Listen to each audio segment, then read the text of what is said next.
first thing we're going to start with is our yeast. We're going to start that proof.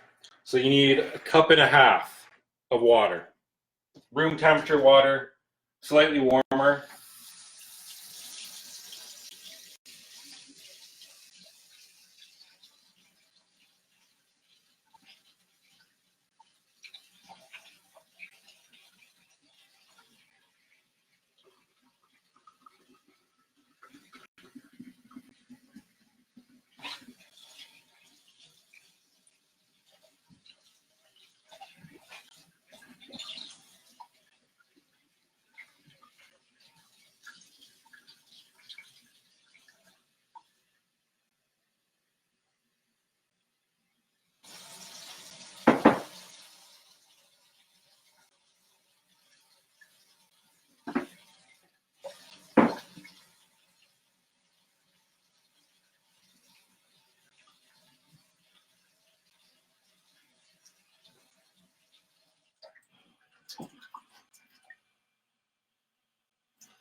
So we got 1.5 cups of water to start with. Room temperature, slightly a little warmer.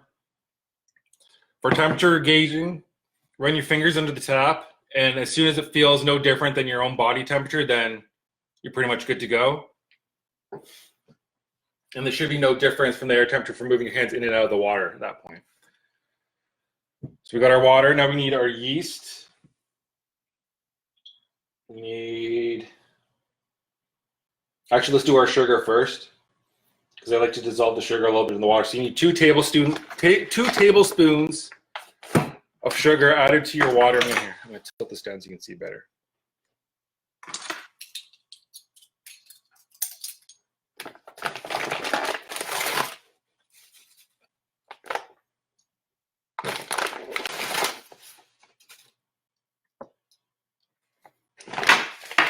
So there's 2 tablespoons of water, or sugar into the water. And then we're gonna stir that a bit.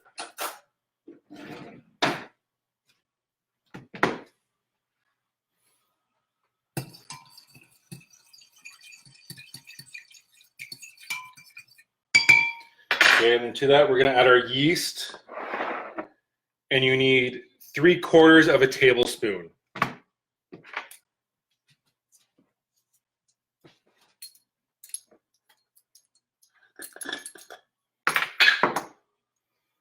So 3/4, where's my tablespoon half? So, no, 3/4 you need. I'll just use just guesstimate, I guess, by eyeballing it.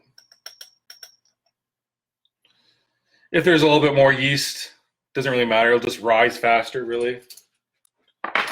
So your proofing times may be cut down in half a bit, but it should be fine. Because I almost nearly put almost a full tablespoon in here.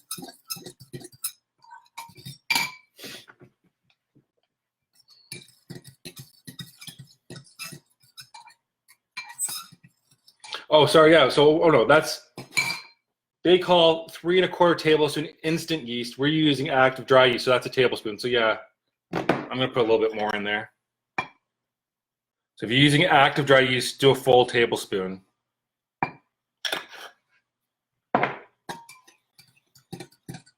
And again, we're just gonna let this sit for like a couple minutes, 5 minutes or so.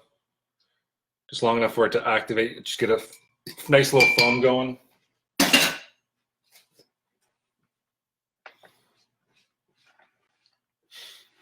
So while we're waiting for this to foam, we can measure out our flour. So you're gonna be using about 3 to 4 cups of flour in this recipe. I normally go 3.5, and I just put 3.5 right away into the bowl. And then I use the other half as my dusting for working the dough up and kneading it.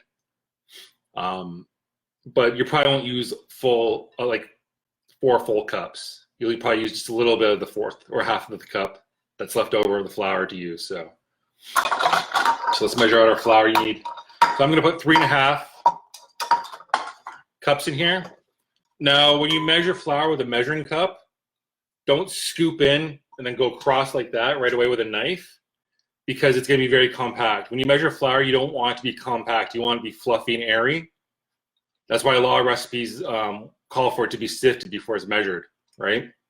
So when I measure, I just put it in and I shake it around so it's fluffy enough, starts to get fluff back, and then it levels it out basically itself. Because I'm not going to get exactly 3.5 cups, but I'll get around that by doing that. So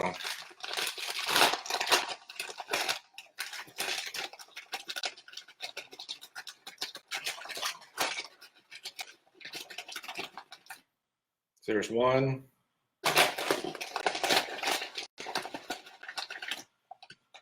2, that's 3.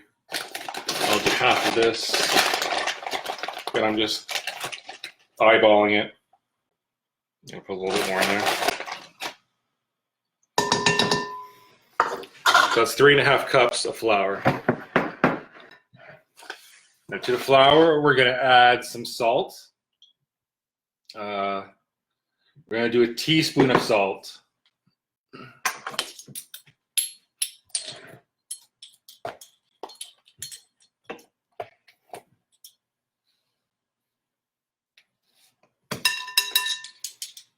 So there's a teaspoon of salt. And we're also going to be adding 2 tablespoons of oil to this, but I'm going to wait till this starts activating a little bit more. It's starting to create a foam on the top, but I'm going to just let it sit for a bit. And I'm going to do that. I'm going to stir my salt and my flour together.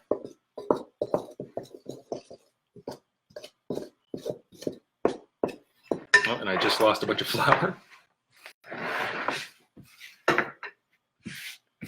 Whatever. I'm going to be adding more flour to it eventually anyways.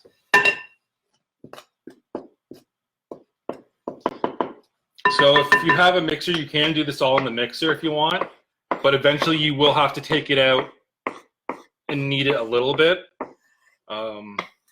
If you're using all-purpose flour, you may have to knead just slightly a little bit longer than you would bread flour, because bread flour creates gluten a little bit more easier because it's got more proteins in it, I guess. So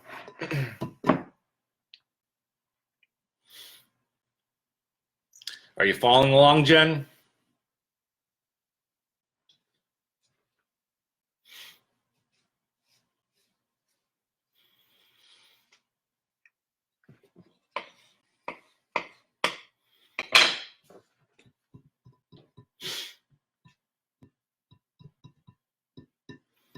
Mixer's a little bit easier too.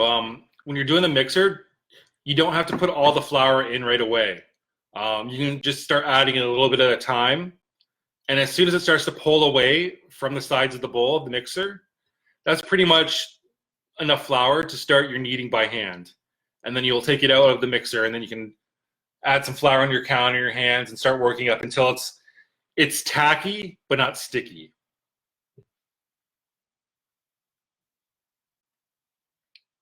And eventually you'll get to the point. So my yeast is pretty foamy too. So yeah, we can add that in now.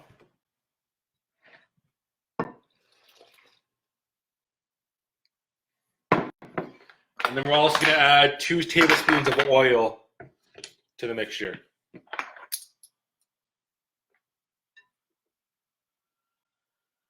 So there's 1 and 2.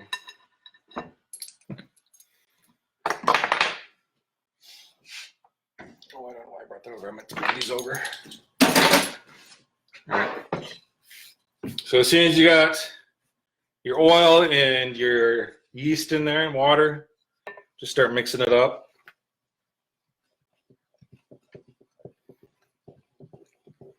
If you're doing this by hand, again, you're just making like a shaggy dough at this point. So you just want all the flour to be incorporated and hydrated like we did with the bread yesterday. Of oil? No, it's 2 tablespoons of oil.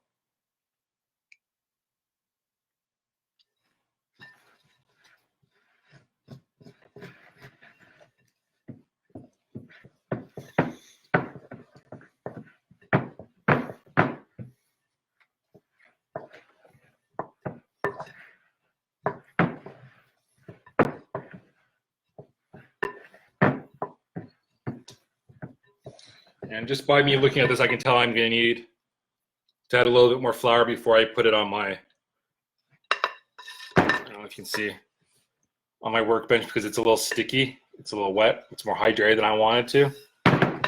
So I'm going to put just a little bit more in there.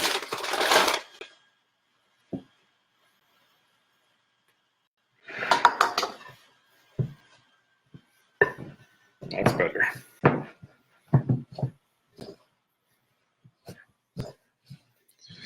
Okay.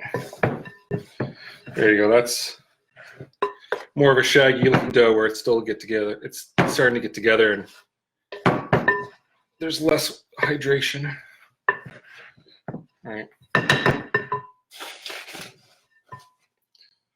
So at this point, I'm gonna transfer it to my workstation after I flour it, of course.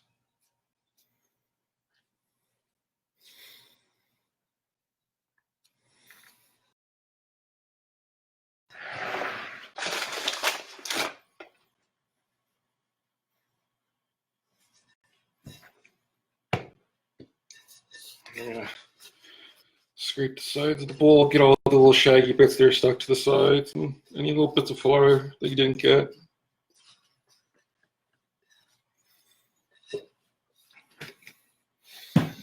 All right.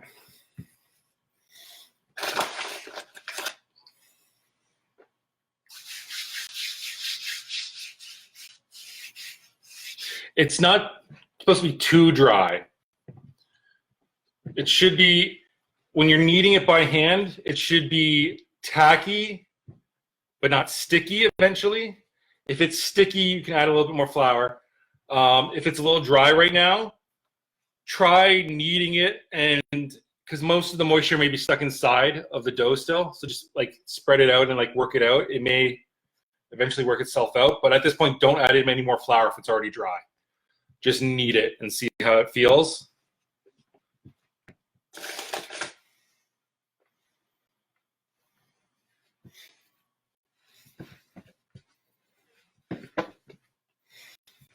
So I'm just kneading it by hand now. I'm going to probably do this for 5 or 7 minutes because it's holding together itself. When I pull it and expose the inside, it's still tacky and sticky a little bit. So I'm just going to work it, fold it over itself, and just turn and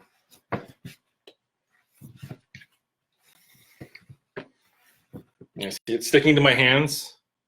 I gotta flour them up my hands. And sticking to the board, I need more flour.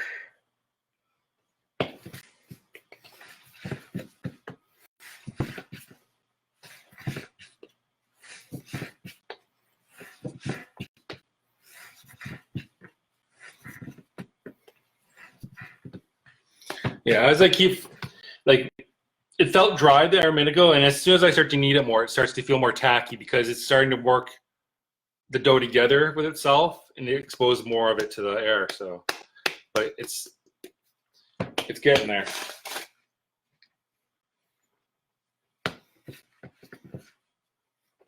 Like, I only add flour if it's starting to stick to my hands or the workbench at this point now. And if you're worried about adding any more flour, you can always wet your hands. And that helps the flour not stick to your hands as well. So.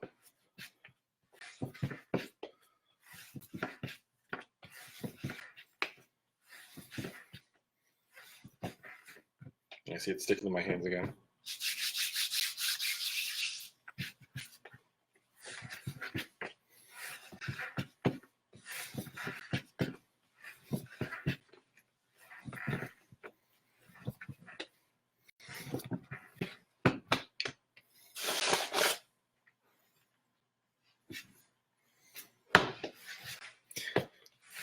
If you've ever made pizza dough, you kind of want the same consistency that you would have for pizza dough almost. Maybe a little bit more stickier, or tackier, I should say, not sticky. You don't want sticky, you want tacky.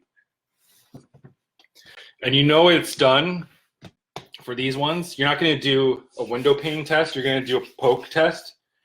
And as long as you poke it down and it springs back, then you're pretty much good to go. So I'm pretty much at that point.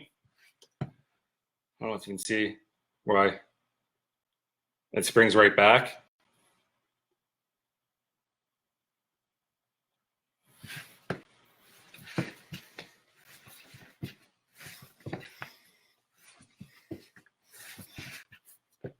I'm just going to need this a couple more times, and it should be done.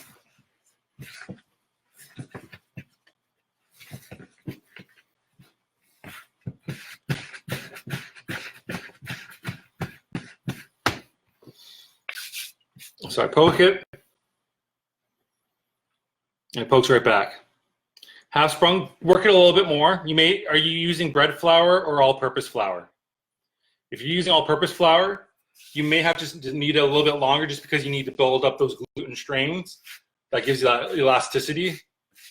Otherwise, if you're using bread flour, then it should be fairly simple to get. Like I'm using bread flour and I've already got them where it's poking back.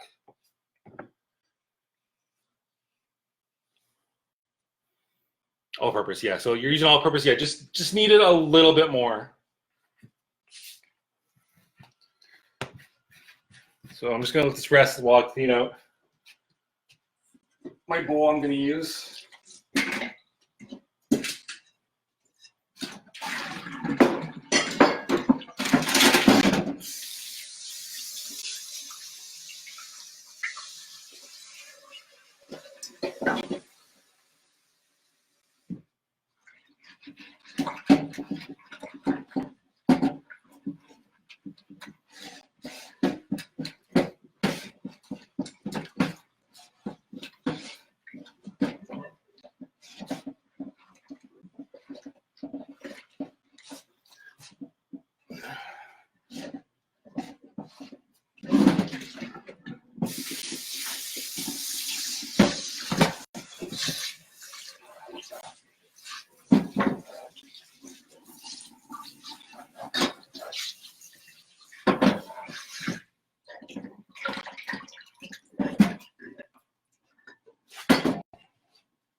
So as soon as you get it to bounce back pretty much all the way, then stop kneading, okay?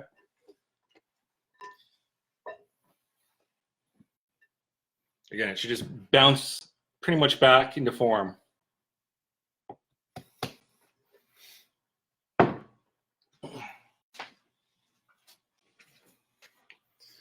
So when you've got it all done and kneaded, take a clean bowl, put some oil in it, not too much.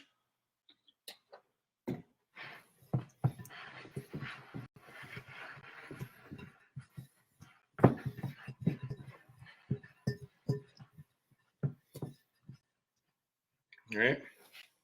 I always oil the top, but just move it around the bowl just so it gets all covered in oil, the whole dough ball. And just set in there.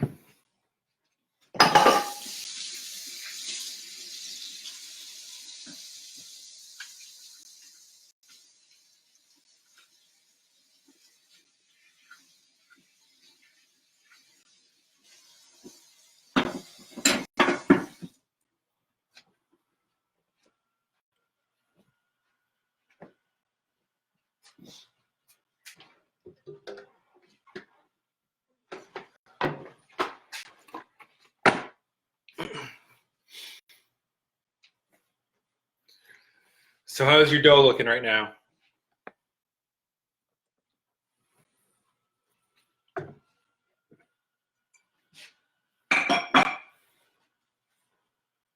If it's got some bounce back to it, that's fine. If it's not fully bounced back, that's okay too.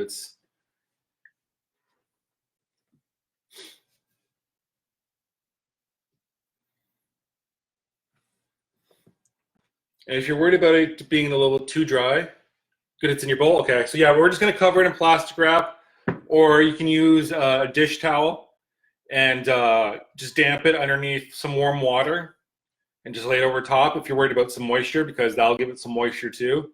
I'm just gonna cover mine up with a cling wrap.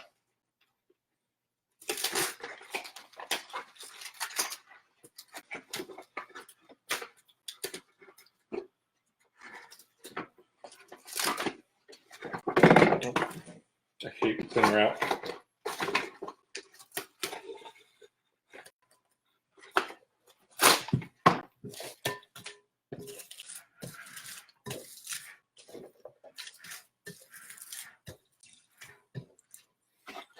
So now we're going to let this proof up to 2 hours. I'm going to probably do an hour and a half. It all depends on how they look or how much it's grown. It should grow pretty well, I would think.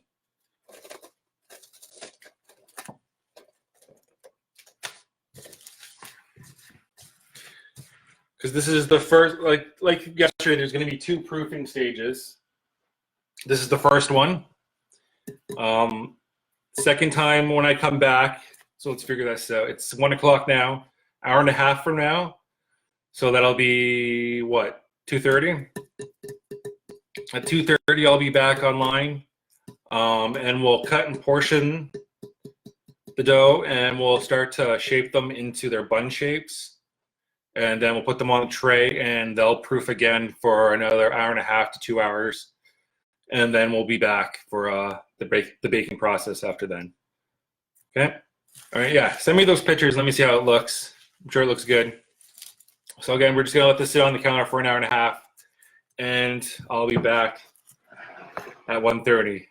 And for those wondering how much bread was left, I got rid of 1 loaf, and that's all I have of the other. Yeah. So, all right, I'll see you guys back here at 2:30. So at this point, should have doubled in size. Okay, so we're gonna punch the air out of the dough. So just punch the middle of the dough. And just bring those sides in. I'm gonna bring it out. Now, if you have a kitchen scale, I'm gonna turn this down so you can see what I'm doing. If you have a kitchen scale, this works easier because then you can measure out your dough to equal portions. Otherwise, you can just eyeball the cutting. So I'm just gonna measure mine out.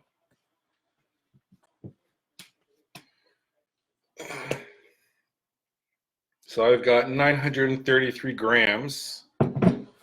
So I gotta figure out what that is. 'Cause I'm gonna divide this into 12.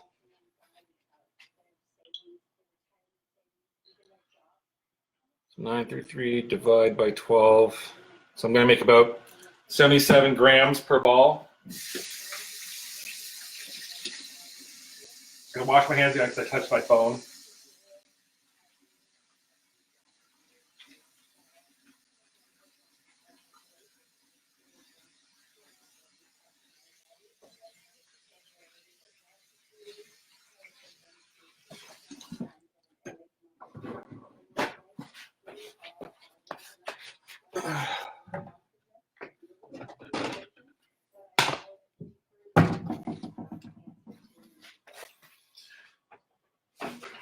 So if you have a scale, portion them out. It'll just be easier so they're all the same size. If not, just eyeball out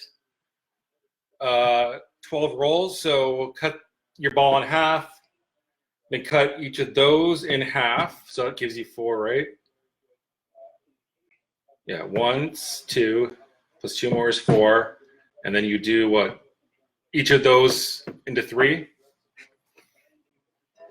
All right, well, it's going to take me a second just to portion this out, so give me a second.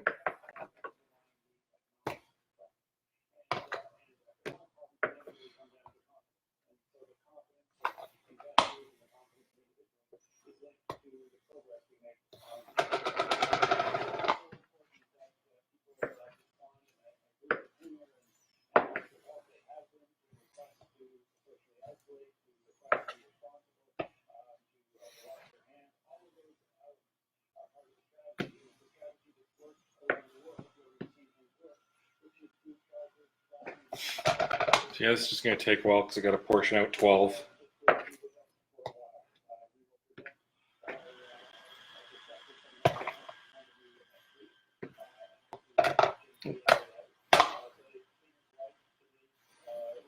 If it's sticking too much to your work surface, Just take some cooking spray and spray your counter down just slightly, but not too much.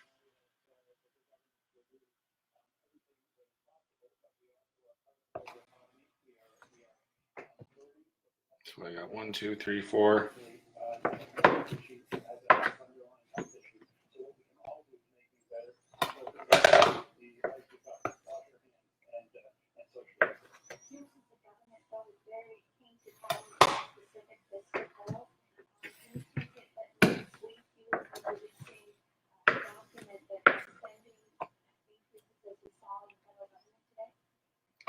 Well, you're not missing much. I'm just portioning out the dough. It's not very exciting.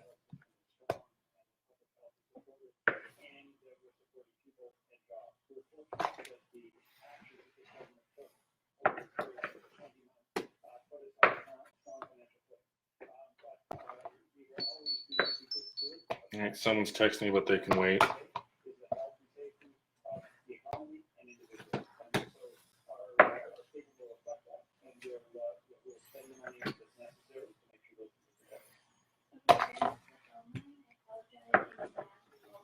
Oh, here's all my balls just waiting for me to shape.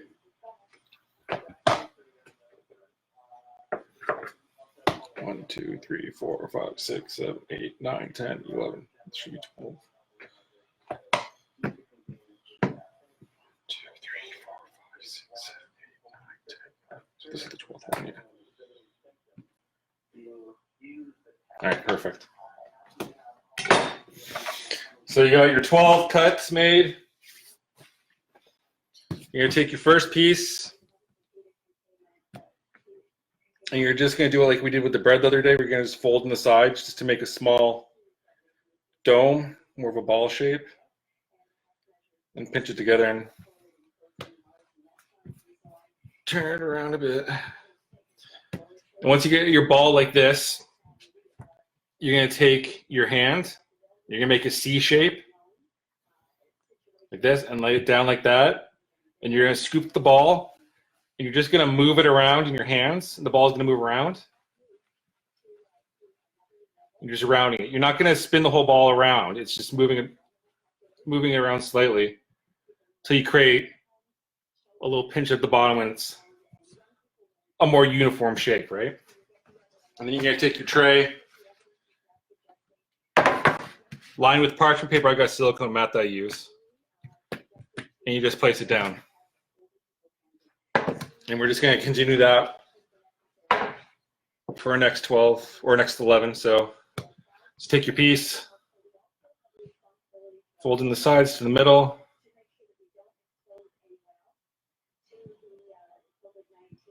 Pinch it close, give it a turn over, make a C, and just spin it in your hand.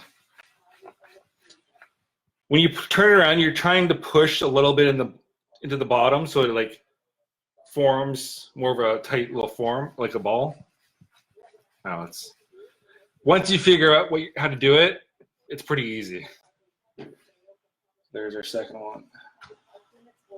So I'm going to lay these on my tray 3x4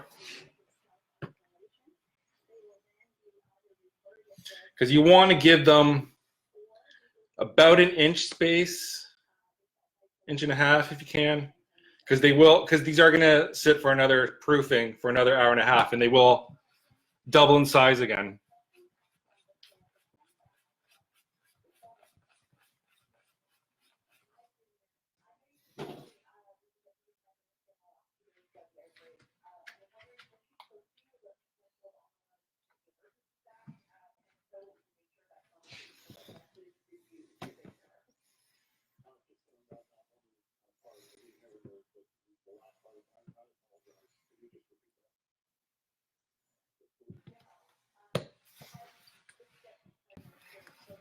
Oh, see, this is getting a little sticky. I got to wet my hands a bit.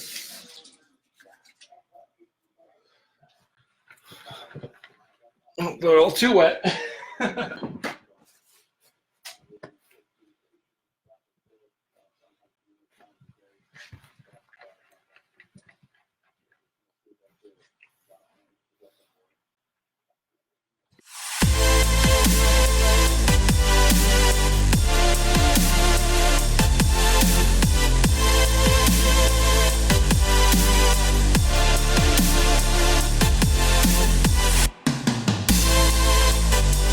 So we got 12 rolls rolled on our bake sheet. I'm going to just oil this lightly and then put this on top of it.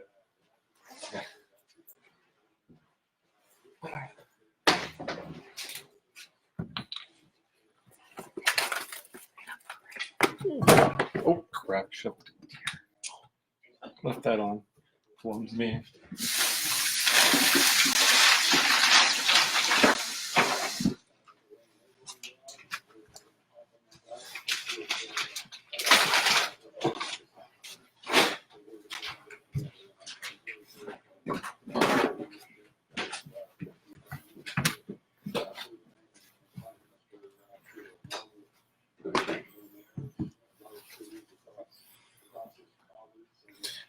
If you have like a spray pan, it's easier to spray the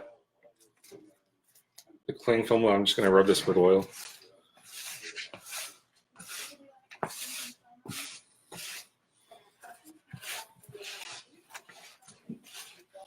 So we're just going to lightly cover these. We're not going to, you cover them with plastic wrap that you've oiled one side of because you don't want them to stick as they rise. And you're just going to lightly put it over because you want them to push up. And you don't want the cling wrap to hold them down.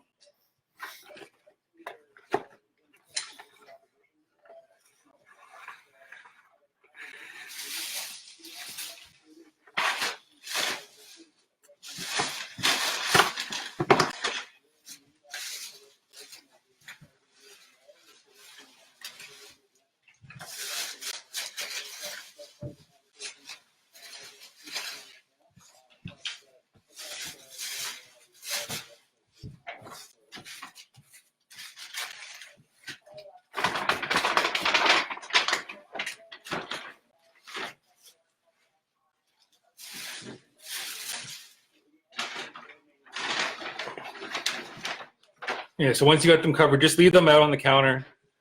I'll be back in an hour and a half, and we'll put them in the oven. So it's what? It's 10 to 5 or 10 to 3 right now. So when we say instead, do 4:30. I'll be back 4:30. But at 3 o'clock, what you're gonna do is take a pan or a cookie sheet that has a high line on it, something that you can pour water into. And you're gonna put this on the bottom rack of your oven with water in it. And you're gonna set the oven at 400 degrees. And you're just gonna let steam build up in your oven while it warms up.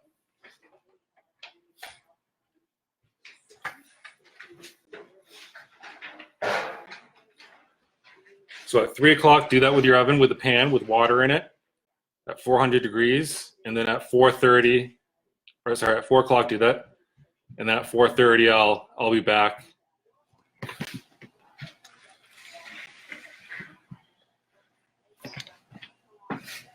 Oh, well, you can see that, but they've doubled in size. I'm just gonna wait till Jen shows up because I know she's following along. She's got her own buns. They've been rising. So for the past half hour, I've had the oven on at 400 degrees, and I put a tray at the bottom with some water in it just so I can create some steam in the oven. Because the steam is going to help these expand a little bit more while they're in the oven before they start to create a crust on the outside.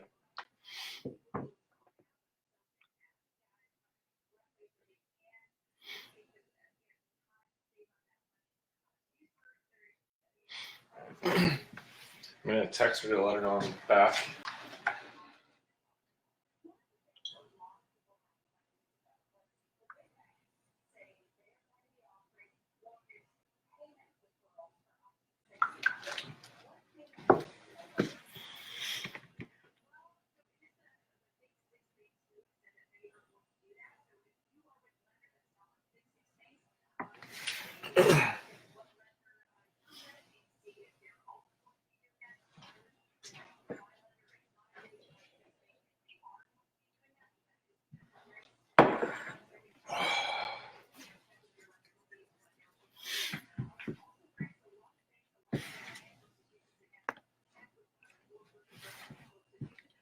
Oh, there she is.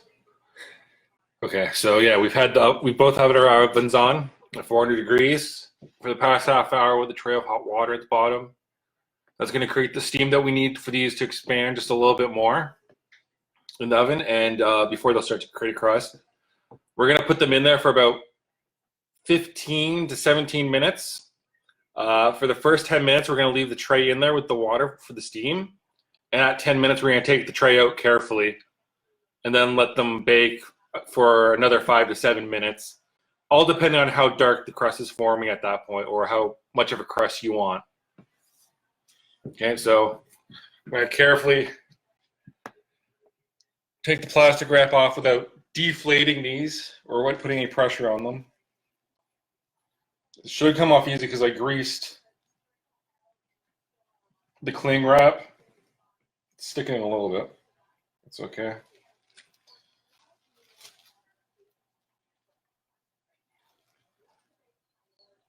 So it's sticking a little bit. Okay, there we go.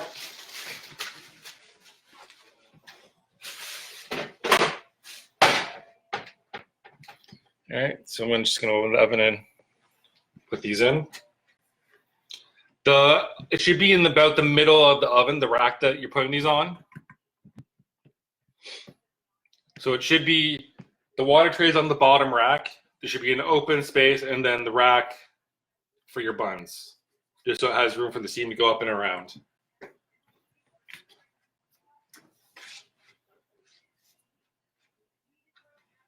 One thing about silicone masks, they shift, so you gotta be careful too.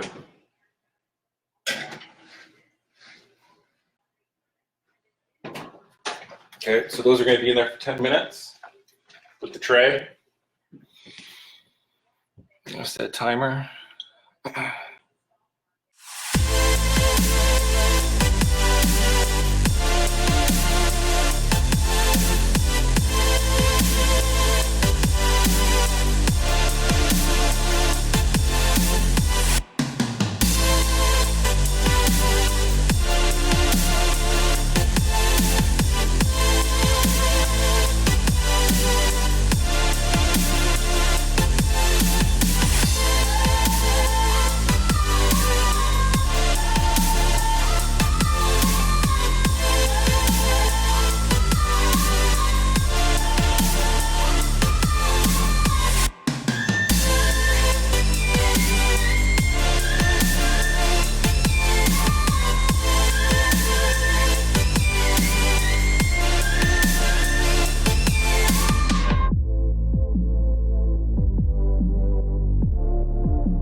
pull that tray of water out. What the heck? Dismiss.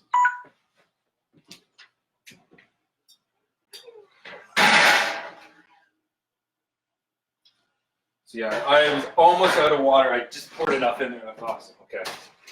So now, 5 to 7 minutes, and I'm gonna constantly watch this because I don't want them to. Oh, I forgot to turn it too. Because I don't want them to burn or get too brown on top.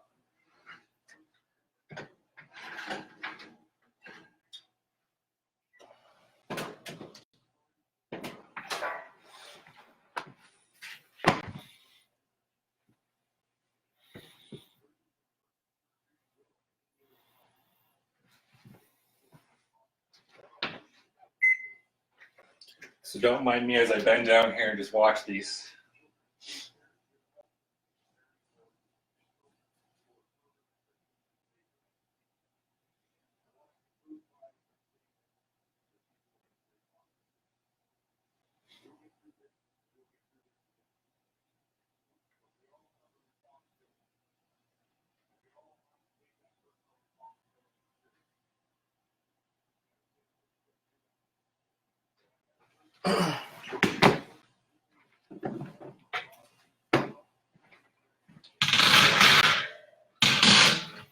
Yeah, leave it at 400. Just take the water tray out. And we're going to watch it now. I'll probably take mine out at 5 minutes, I'm guessing. Because 15 minutes is like the minimum you want to bake these at in the recipe that they call for. So, but I've taken them out sooner because they started to brown too much and stuff, and they turned out fine. I guess it's just how much of a crust you want at this point. And they're browning up pretty nice. I'm gonna leave them in there just for a couple more minutes.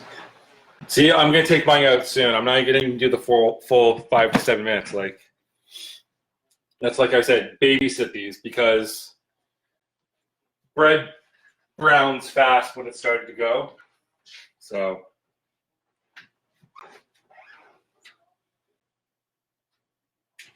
Yeah, I'm going to take these out now because they're just as brown as I want them to be.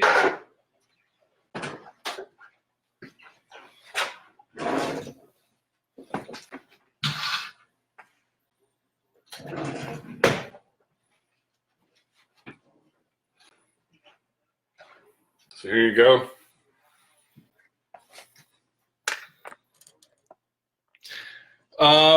Actually, yeah, because yours were bigger. You could have left the steam tray in there a little bit longer too, probably, but it should be fine. Just watch the outside of them at this point, and make sure they don't get too overly brown. Like mine are just slightly brown right now. Kind of hard to tell because it's, oh, there we go. It's a little bit better.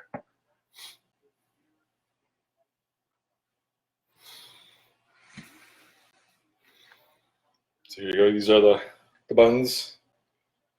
I'm gonna try and transfer these over onto a cooling rack just to cool down a little bit better.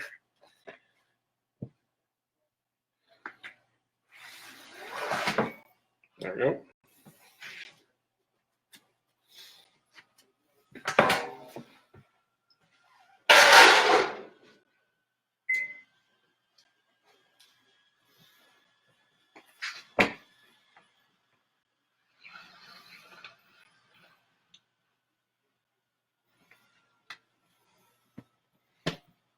So I'm going to let these cool on my silicone mat for a bit. And then I'm going to try and take them off the silicone mat just because moisture starts to build up underneath and I don't want them to have like a soggy bottom. And yeah, I know I just said soggy bottom.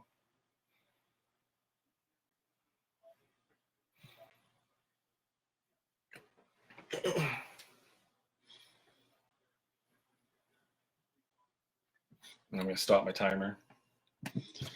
So yeah, after I pulled out the tray at 10 minutes, these are probably in there for maybe 3 minutes, if that. But it's always a question of, are they fully cooked on the inside? We don't know until we break into them, but I have confidence that they're baked through.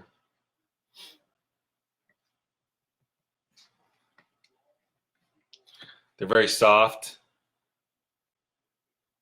Nice.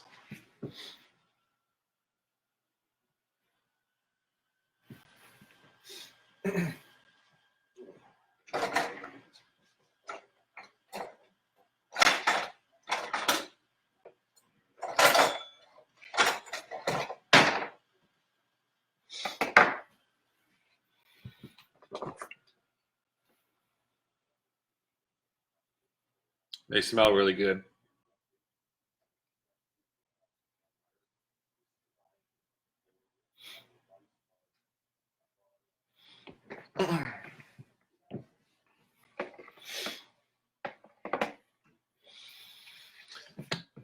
I'm not sure. Maybe pretzels, some soft pretzels.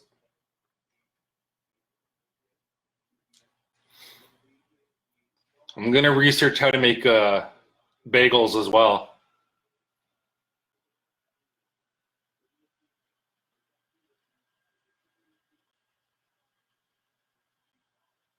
They don't look like mine.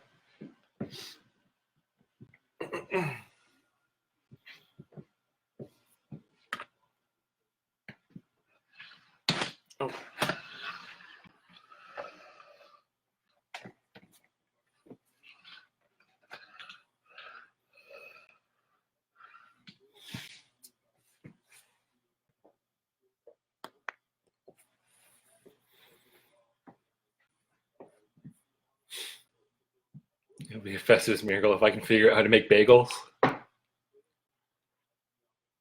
Bagels, I'm assuming same steps as making bread and then adding in the step like they do for pretzels where it's probably a baking soda bath or something like that. I know it's something that they soak them or boil them in and then they bake them.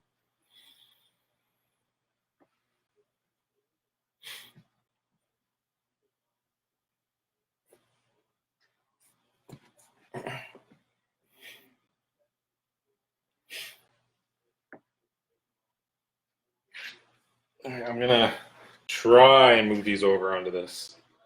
Take the silicone tray or the silicone mat off. Sometimes I have to break it down into 6 to get off because these are super soft.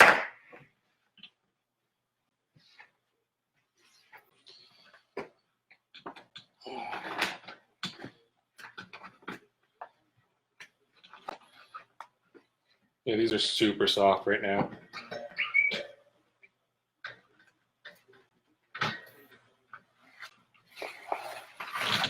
There we go.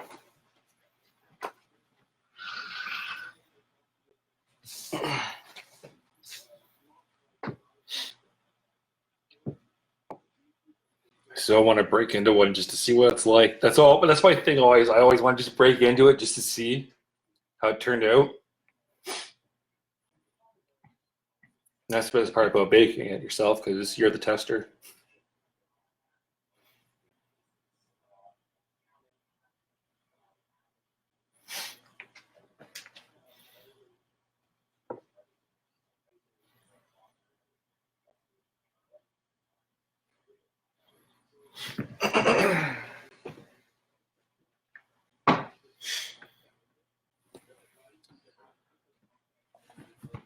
Just gonna wait these. I want to test one on camera just so. Don't eat the raw dough. You can even raw flour is bad for you. It says right on the bag, don't eat raw flour. That's when you make edible cookie dough. You have to bake the flour first in the oven to kill off the bacteria, and then you can make raw cookie dough that's edible.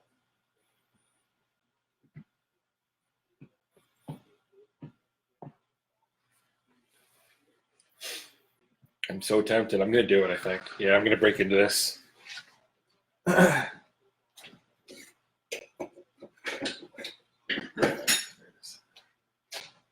I'm breaking in this. I gotta try one. Oh yeah.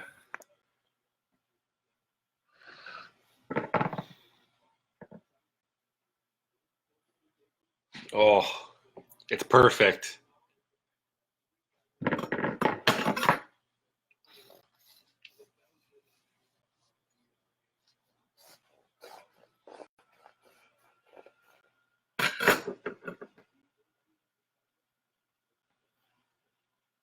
See the steam coming off of it.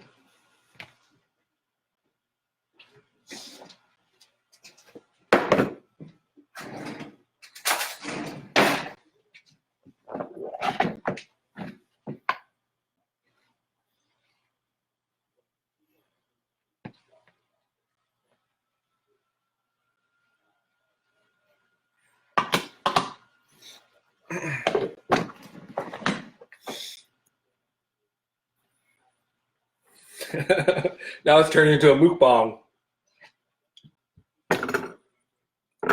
Oh man. I'd swear right now, but